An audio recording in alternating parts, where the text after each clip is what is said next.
Pessoal, hoje a gente vai falar um pouquinho sobre magnésio e alguns eletrólitos, especificamente sódio e potássio.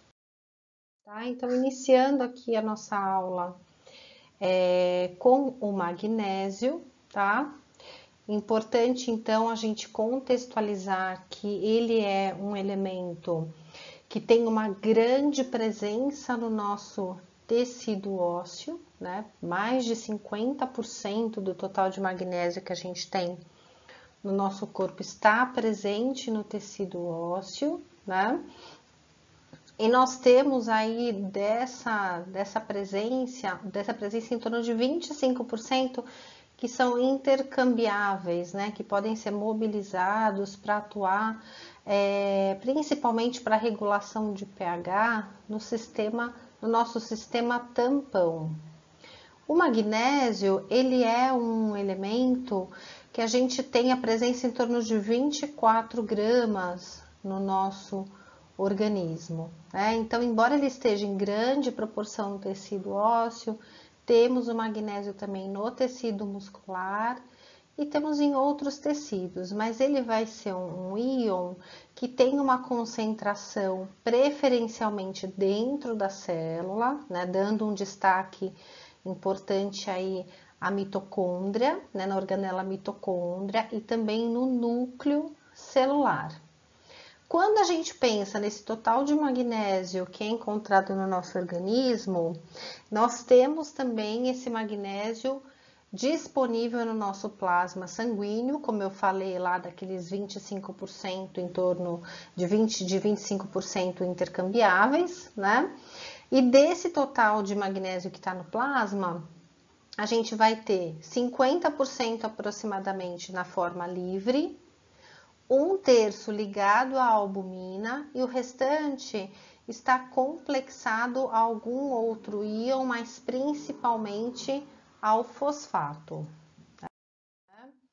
Então, o magnésio ele tem bastante função, né? Algumas funções bastante importantes aí no nosso organismo. Ele atua como cofator para uma série de reações enzimáticas, onde a gente tem aí um destaque a essas quatro funções, né? Então, a síntese de DNA e das proteínas como um todo, né? Quando a gente pensa ali no metabolismo da glicose, o magnésio ele atua como um cofator na reação de fosforilação da glicose, especificamente na via glicolítica. Então, lá no comecinho, quando a gente tem lá glicose 6-fosfato, então a fosforilação da glicose, a presença do magnésio é um elemento extremamente importante para a gente ter a formação dessa glicose 6-fosfato e a partir daí todos os derivados dessa via que sofrerão, né, a fosforilação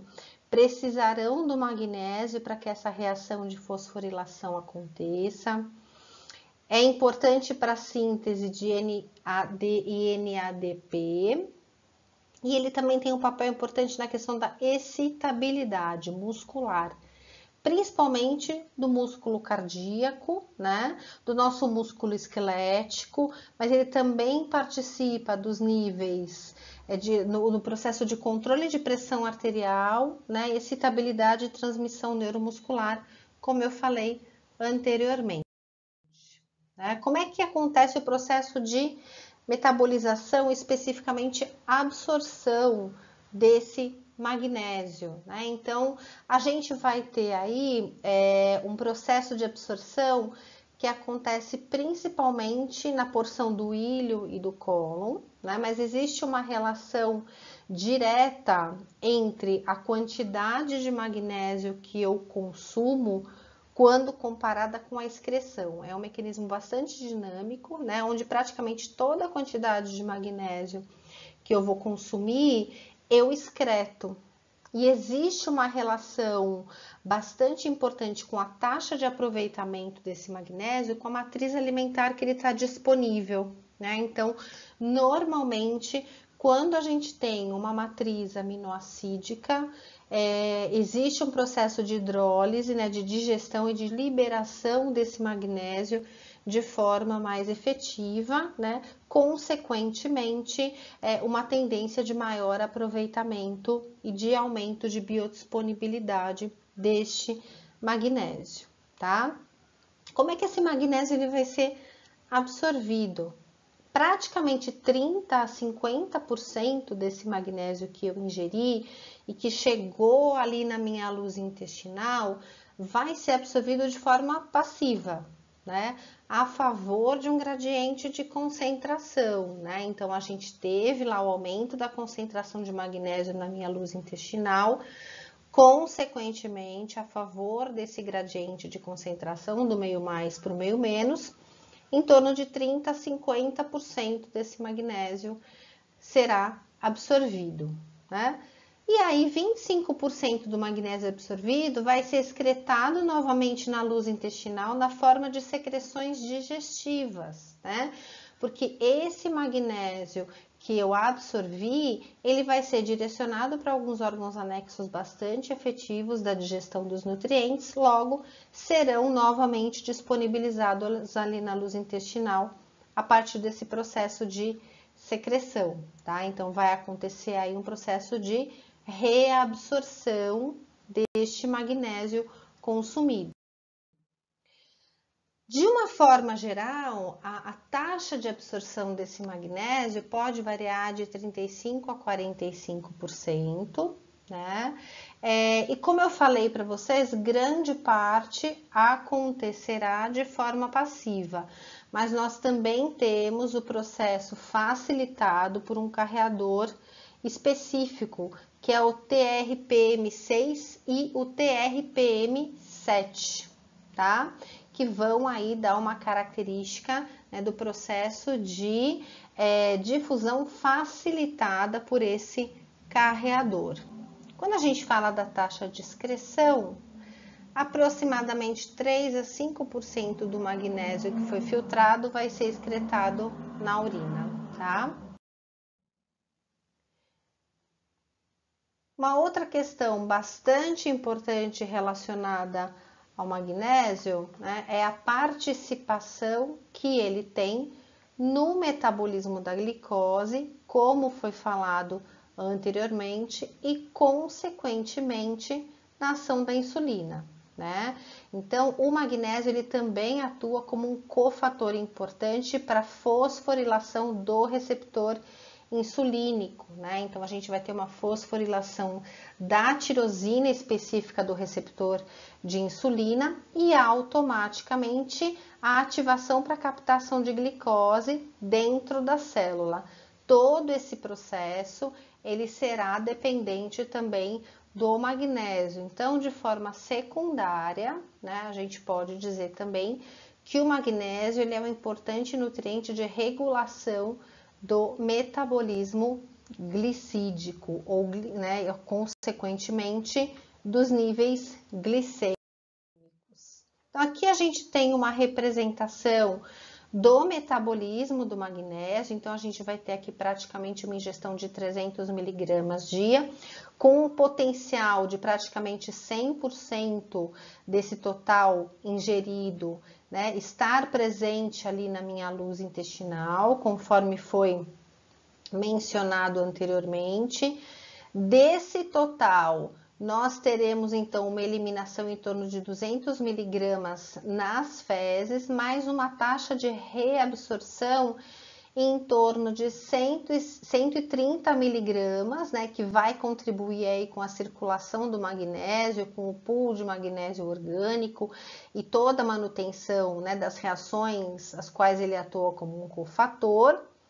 Tem aí, né, uma presença e uma regulação de excreção urinária e uma grande presença, depósito e relevância no nosso metabolismo esquelético, sendo que em torno de 30 miligramas vai voltar para esse trato gastrointestinal em presença de sucos digestivos. Quando a gente fala de biodisponibilidade do magnésio, né, nós temos aí alguns elementos que ao longo da nossa disciplina nós já fomos conversando, né, que podem diminuir a biodisponibilidade de alguns nutrientes e com O magnésio não é diferente, então a gente tem aí a presença de ácido fítico, consequentemente da formação de fitato, das fibras. Então, como nós falamos no começo ali da aula, a matriz que esse magnésio está envolvido tem um papel importante na maior ou na menor biodisponibilidade desse nutriente, né? Então, em matriz vegetal, normalmente a gente tem uma taxa de biodisponibilidade um pouco reduzida. Lembrando que isso não quer dizer, né, obrigatoriamente a manifestação de carências, tá? Simplesmente que a gente tem uma taxa de aproveitamento menor. O álcool, a cafeína e o excesso de fosfato também vão ter um papel aí importante na redução da absorção do magnésio, né? Um outro elemento, ou dois outros nutrientes que aumentam a excreção urinária de magnésio, e aí normalmente quando a gente tem grandes quantidades desses elementos na alimentação, são o cálcio e o sódio. E, além disso, condições de acidose metabólica, aumento da presença de aldosterona e hormônios tiroidianos podem, muitas vezes, de uma forma fisiológica, né, regular e aumentar a excreção desse magnésio corporal também. Então, aqui a gente tem as quantidades de magnésio que são recomendadas. Então, novamente, como nós já vimos em alguns outros nutrientes, até os 12 primeiros meses de vida nós temos aí valores de AI determinados, né, que são valores relativamente estimados e não determinados estatisticamente, e que são muitas vezes obtidos a partir da análise da composição do leite materno. Não temos para essa faixa etária valor determinado de UL, mas temos a partir de então os valores de AR, RDA e UL, então a partir de 1 ano. Uma outra tabela, então, demonstrando os valores de DRI, né, para o magnésio, aqui dividido especificamente no gênero masculino e posteriormente no gênero feminino.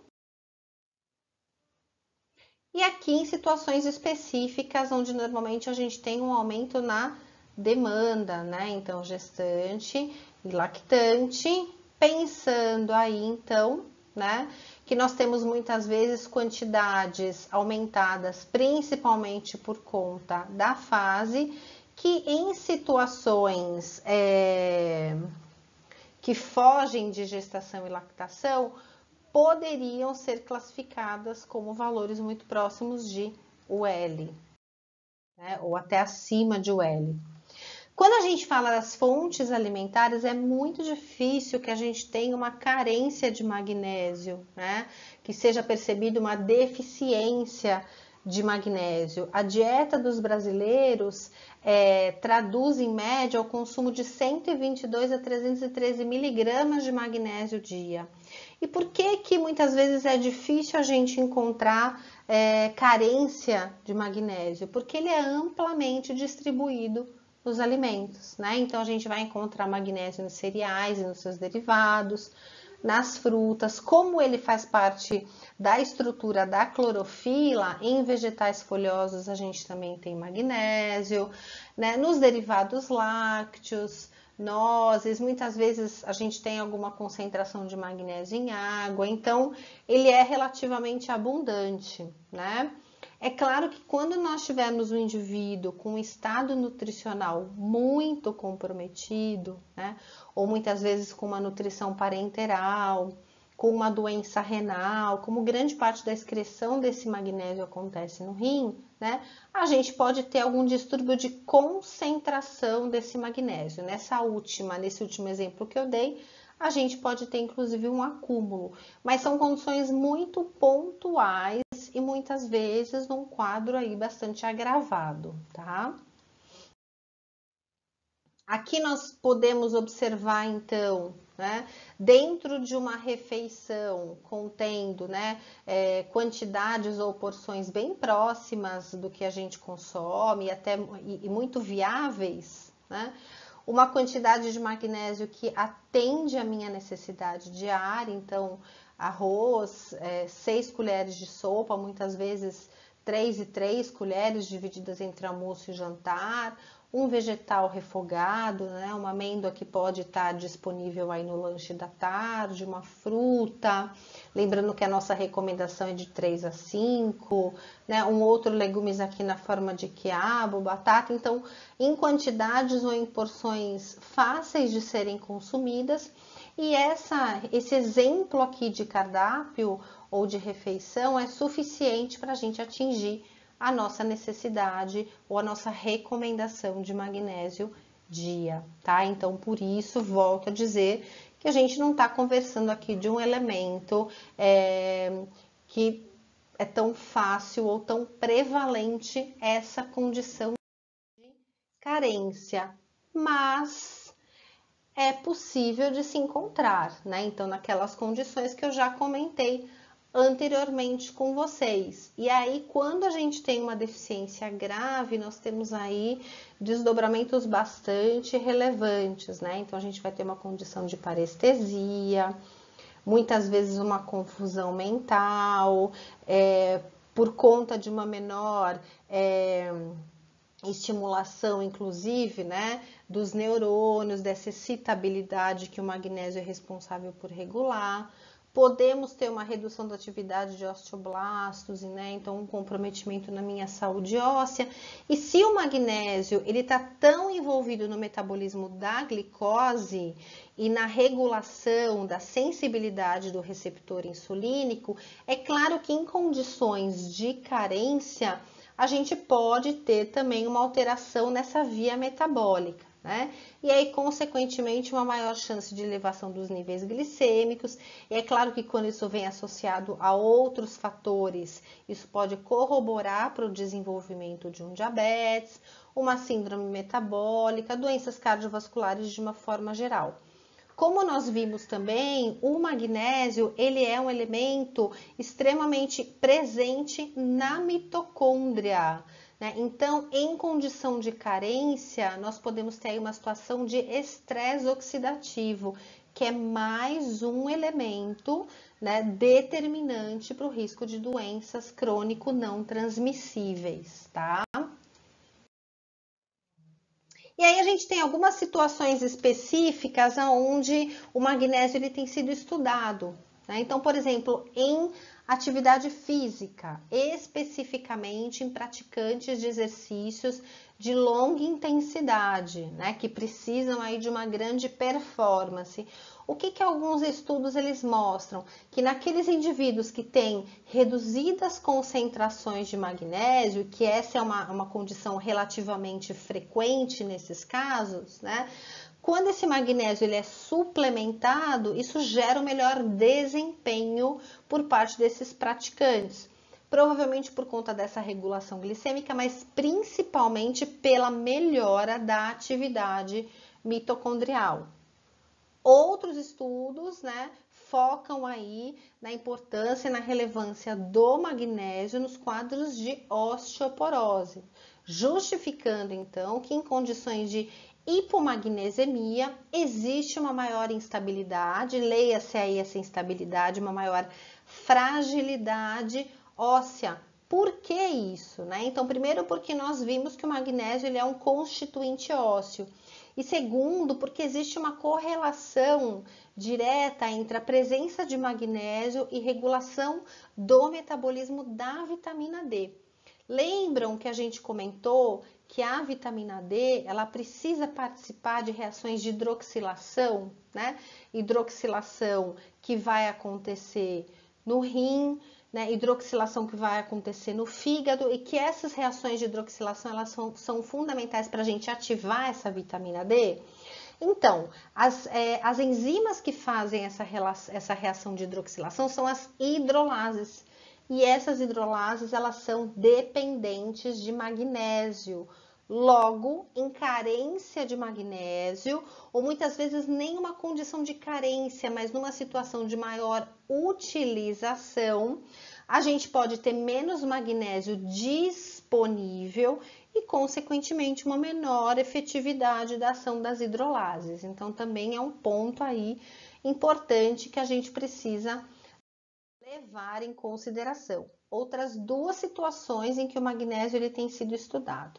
Em condições de aterosclerose, né? Uma condição clínica que está muito associada com o que a gente já viu. Então, doença crônico não transmissível, estresse oxidativo, né? Então, quando a gente tem essa condição de aterosclerose, normalmente existe todo um contexto inflamatório ou pró-inflamatório bastante relevante, consequentemente de ativação do sistema imune, ativação de macrófagos para fazer a quimiotaxia, né, e todo o processo de peroxidação lipídica. Aparentemente, o magnésio ele parece ser extremamente benéfico no controle ou no sentido de amenizar estes processos.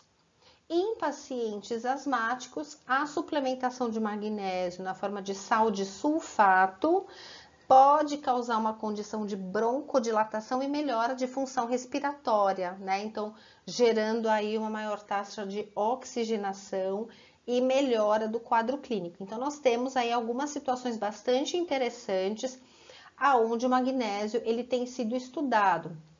Além disso, nós temos alguns estudos mostrando também a importância do magnésio lá no sistema nervoso central, regulando sensação de fome e apetite e distúrbios de humor, né? Eu não estou falando aqui de transtornos alimentares, mas estou falando de alguns distúrbios. São estudos ainda, né, em processo de análise, de aperfeiçoamento, mas que mostram resultados bastante promissores, né? Quando que a gente vai encontrar uma situação de toxicidade, de hipermagnesemia, né? A gente vai encontrar muitas vezes em situações, né, de perda de função renal de forma bastante agravada e é uma condição aí muito extrema. Por quê? Porque normalmente a nossa homeostase fisiológica ela funciona muito bem. A gente tem uma excelente capacidade de regulação da concentração de magnésio circulante, tá? Mas a gente também pode encontrar como um fator de risco para o desenvolvimento de toxicidade a intoxicação intravenosa. Então, quando esses pacientes eles recebem uma alta carga de magnésio, normalmente aí em torno, né, de 3,5 a 5 micromols litros ou até 9 micromols litros. E aí a gente tem alguns desses desdobramentos aqui. Normalmente, quando existe essa intoxicação intravenosa, né, é administrado uma infusão de cálcio que vai antagonizar esse efeito. Então, lembrando lá na parte de biodisponibilidade, quando a gente tem uma administração de cálcio, a gente vai aumentar a taxa de excreção do magnésio. Logo, fica bastante claro a gente entender o porquê que essa infusão intravenosa de cálcio vai antagonizar esse efeito de intoxicação por magnésio, né? Quando a gente fala do valor de LOAEL é 700 miligramas dia, o LOAEL ainda não é estabelecido, tá? E quando a gente fala especificamente da relação de magnésio e estado nutricional, como nós vimos no início da nossa aula, a maior concentração desse elemento é presente no osso e também nos nossos músculos, né? Nós podemos dosar esse magnésio tanto de forma plasmática quanto eritrocitária, porque nós vimos que ele é um nutriente intracelular e nós temos boas concentrações no eritrócito, logo se torna aí um bom indicador. E como a gente conversou, existe uma correlação muito forte entre magnésio e prevenção de estresse oxidativo, doenças crônico não transmissíveis. Logo, nós temos alguns indicadores bioquímicos que funcionam como métodos indiretos, ou seja, se eu tenho boas concentrações de magnésio circulantes, naturalmente eu não terei alteração desses indicadores bioquímicos. Então, quais são esses indicadores? Um desses indicadores é a enzima glutationa peroxidase. A enzima glutationa peroxidase é uma enzima muito envolvida no processo nas nossas vias antioxidantes e ela também é dependente de magnésio. Mas nós temos outros indicadores bioquímicos que têm uma correlação e uma via de dependência bastante relevante do magnésio. Tromboxano B2 e proteína C reativa. Por quê? Normalmente em condições de estresse oxidativo ou condições agudizadas, a gente tem um aumento de proteína C reativa. Né? Agora, quando a gente pensa em indicadores de avaliação do status de magnésio, existem alguns compartimentos aí que são considerados referências. Então, concentração dele no soro. Então, a gente pode fazer essa dosagem de magnésio no soro, tanto de forma total quanto de forma ionizada. A gente pode verificar como é que está a taxa de excreção urinária, mas é importante que seja feita essa excreção em 24 horas, para que nós tenhamos maior confiabilidade do método. Podemos dosar, então, magnésio intracelular, então, principalmente nos eritrócitos, mas nós temos outras células que também são indicadores, então, plaquetas, linfócitos, monócitos, tanto de forma total quanto de forma disponível ou ionizada.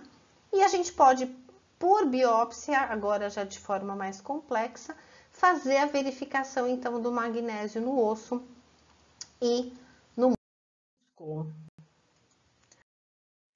E agora, então, a gente vai falar um pouquinho de dois eletrólitos bastante relevantes e importantes que atuam de forma fundamental na regulação da nossa osmolaridade, consequentemente também do nosso sistema tampão. Então, nós estamos falando aqui do sódio e do potássio, né? Esses dois eletrólitos, eles são extremamente envolvidos no processo de manutenção de pressão osmótica e equilíbrio ácido básico, como eu falei para vocês, e todo o processo de regulação da concentração de ambos acontece pela bomba de sódio e potássio. Então, se a gente for observar aqui, a gente tem uma célula, né? Então, nós temos aqui a membrana celular. Desse lado, nós temos aqui o ambiente extracelular, aonde, né, a maior concentração será de sódio.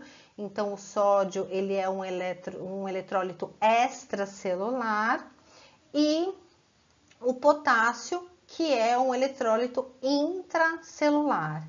E é extremamente importante que exista um equilíbrio e um processo de autorregulação feito pela bomba de sódio e potássio na concentração de sódio no ambiente extracelular e de potássio no ambiente intracelular. E isso é feito muitas vezes com gasto de ATP, automaticamente utilização de fósforo, né? Porque a gente está falando aqui de adenosina trifosfato, com perda de um fósforo, um grupo fosfato e formação de adenosina de fosfato, mas é importante que exista uma reciclagem, então é um processo aqui que gera gasto energético, e nós estamos falando também de dois cátions, então é extremamente importante que exista esse processo de regulação nesses dois ambientes para que a gente consiga manter a concentração de líquido e também do equilíbrio ácido básico.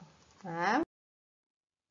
Então, quando a gente fala do sódio, como foi mencionado, então, ele é um cátion muito abundante, né? Então, praticamente 95% do eletrólito que está presente no compartimento extracelular vem na forma de sódio, né? E ele atua aí num processo simbiótico e conjunto extremamente dinâmico com o potássio, que também é um cátion, mas que nós já vimos então que fica no ambiente intracelular.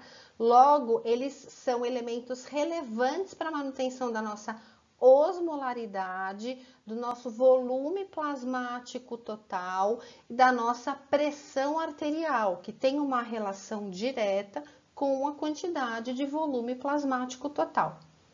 Quando a gente fala de sódio, em condições normais, né, nós temos aí uma concentração de sódio em torno de 135 a 145 mEq por litro. E eu devo dizer aqui para vocês que essa nossa bomba de sódio e potássio, ela é extremamente efetiva, tá? Ela funciona muito bem e esses níveis, eles tendem a permanecer dentro de uma condição de grande estabilidade, tá?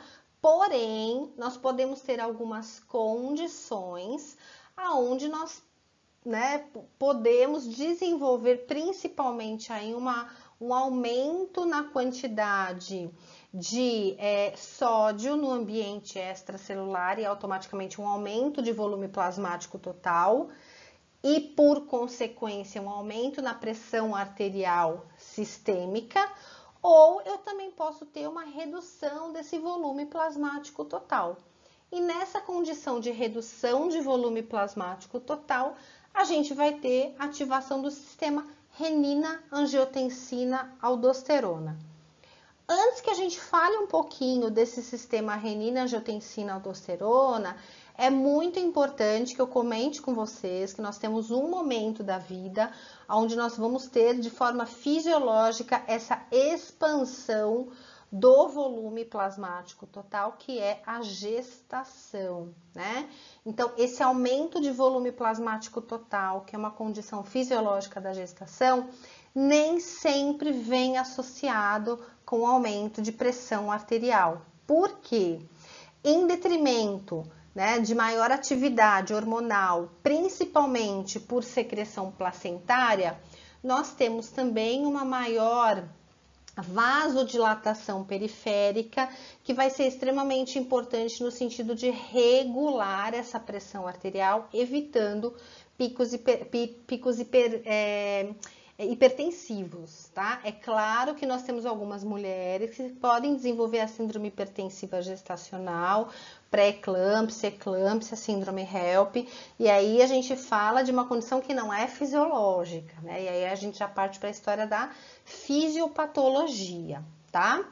Agora, no contraponto, né, falamos aí de aumento de volume plasmático total, mas é importante quando a gente fala desse equilíbrio hidroeletrolítico, especificamente do sódio e do potássio, lembrarmos também que nós temos algumas situações onde a gente pode ter uma redução na concentração de sódio, isso é comum no uso de alguns tipos de diuréticos, né? E ou uma redução de volume plasmático total. Quando isso acontece, nós teremos ativação do sistema renina-angiotensina-aldosterona, né? Então, uma vez ativado esse sistema, isso vai ter um desdobramento lá nas minhas células justaglomerulares do rim, né? Então, o que vai acontecer? Essas células, elas vão secretar renina e a gente vai ter um aumento na quantidade de renina circulante, tá? Essa renina circulante, ela vai ser convertida em angiotensinogênio.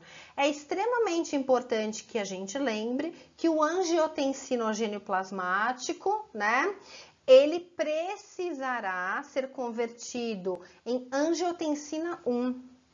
Essa angiotensina 1, ela não tem uma ação biológica muito importante. Quem tem uma ação bastante efetiva de vasoconstricção é a angiotensina 2. E quem vai praticar essa conversão de angiotensina 1 em angiotensina 2 é a ECA, né? A enzima conversora de angiotensina. Quem secreta essa ECA, né? Quem secreta essa ECA são as células pulmonares, então lá no pulmão. Então, o que vai acontecer?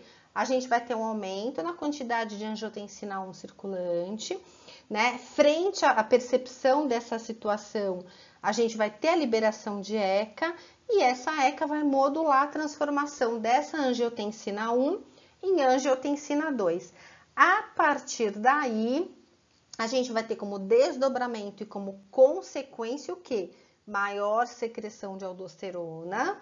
Em presença de aldosterona, né? Isso vai ser percebido lá no meu córtex suprarrenal e a gente vai começar a ter maior reabsorção de sódio. lá nos meus túbulos renais. À medida que eu aumento a minha reabsorção de sódio, eu aumento o meu volume plasmático total e normalizo todo esse contexto fisiológico que foi disparado por conta de uma queda na minha concentração de sódio, uma hiponatremia e ou uma redução de volume plasmático total, tá bom? Então existe ali esse link ou essa relação também bastante importante de sistema renina-angiotensina-aldosterona regulado a partir da presença do sódio, né, no ambiente extracelular e, consequentemente, da regulação de volume plasmático total. E vale a pena a gente lembrar, né, que toda essa cascata de eventos que nós vimos aí que acontece a partir da ativação do sistema renina-angiotensina-aldosterona também gera uma maior atividade simpática. Então, a gente vai ter também uma maior atividade do meu sistema nervoso simpático, tá? Então, é importante que a gente tenha a noção aí de toda a complexidade do processo. Então, quais são as condições, né, que vão interferir na biodisponibilidade destes eletrólitos, né? Então, quando a gente tem um aumento na concentração de potássio, isso consequentemente aumenta a excreção urinária de sódio, né? Então, e na contramão, a gente tem aqui uma influência bastante importante nas concentrações de sódio no ambiente extracelular, aumentando a excreção urinária de cálcio. Então, nós temos já muitos estudos mostrando que aquela população, né, que tem um uso abusivo de sal de cozinha ou um consumo muito frequente de alimentos ultraprocessados e que tem como uma das suas características grande quantidade de sódio, podem ter maiores perdas urinárias de cálcio. E muitas vezes, dependendo da duração e da intensidade dessa excreção, a gente pode ter comprometimentos aí na densidade mineral óssea de todas as funções cálcio dependentes, tá?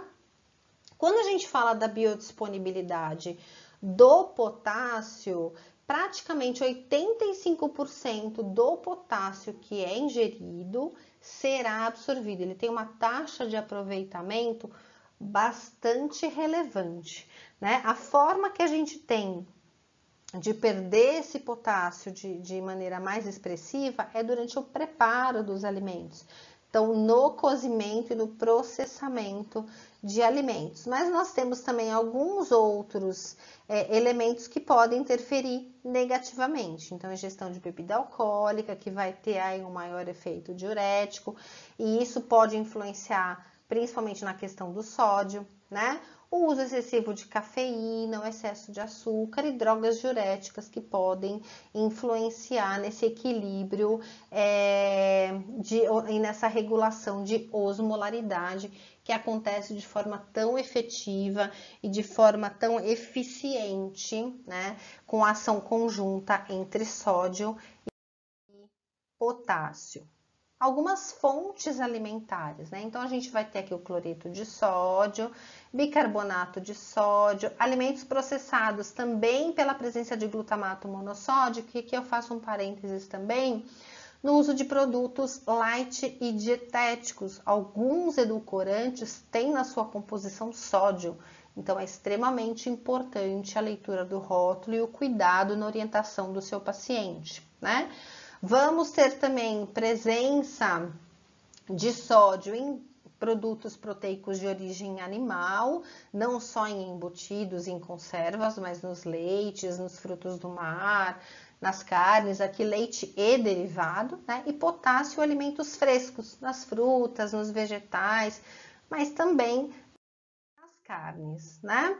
Quando a gente fala das recomendações de sódio e de potássio, deixo aqui então para vocês na unidade de micromol os valores recomendados, né? Então são valores de fácil alcance, né? Não são valores que requerem grande atenção ou complexidade, né?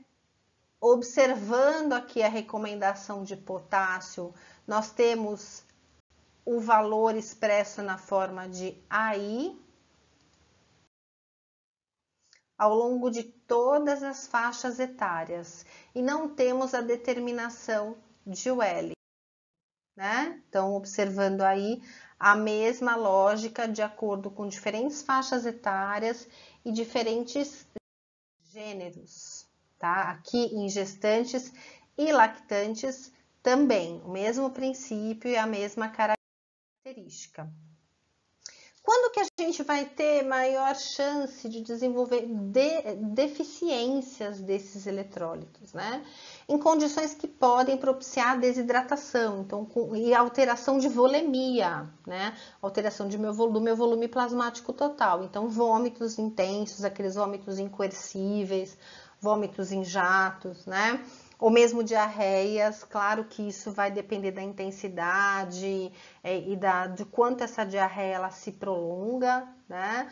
Uso de diuréticos, então a gente sabe que, especialmente se tratando de potássio, os diuréticos de álceres vão ter um impacto mais relevante, né, no aumento da eliminação e, consequentemente, no risco de deficiência do potássio, podendo gerar aí uma condição de hipocalemia, então redução nas concentrações de potássio.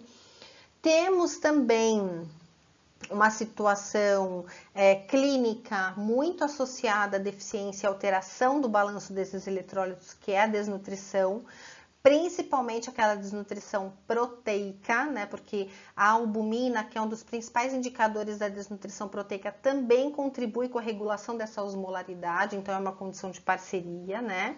Situações de estresse, de cirurgia, de grande perda de sangue, alteração de volemia, suor intenso, então naqueles grandes maratonistas que têm perdas hídricas relevantes, é importante que seja utilizado, né, então repositor hidroeletrolítico para minimizar essas perdas, claro que associado à água, e aí vocês têm, né, toda uma recomendação e um protocolo que será conversado com vocês na aula de nutrição esportiva.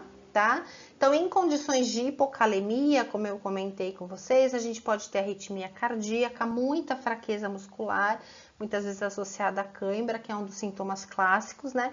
E alteração também em metabolismo de glicose, ainda pouco esclarecido, mas isso tem sido observado. Na deficiência moderada, então, aumento de pressão arterial, da sensibilidade ao sal, turnover ósseo fica alterado, né?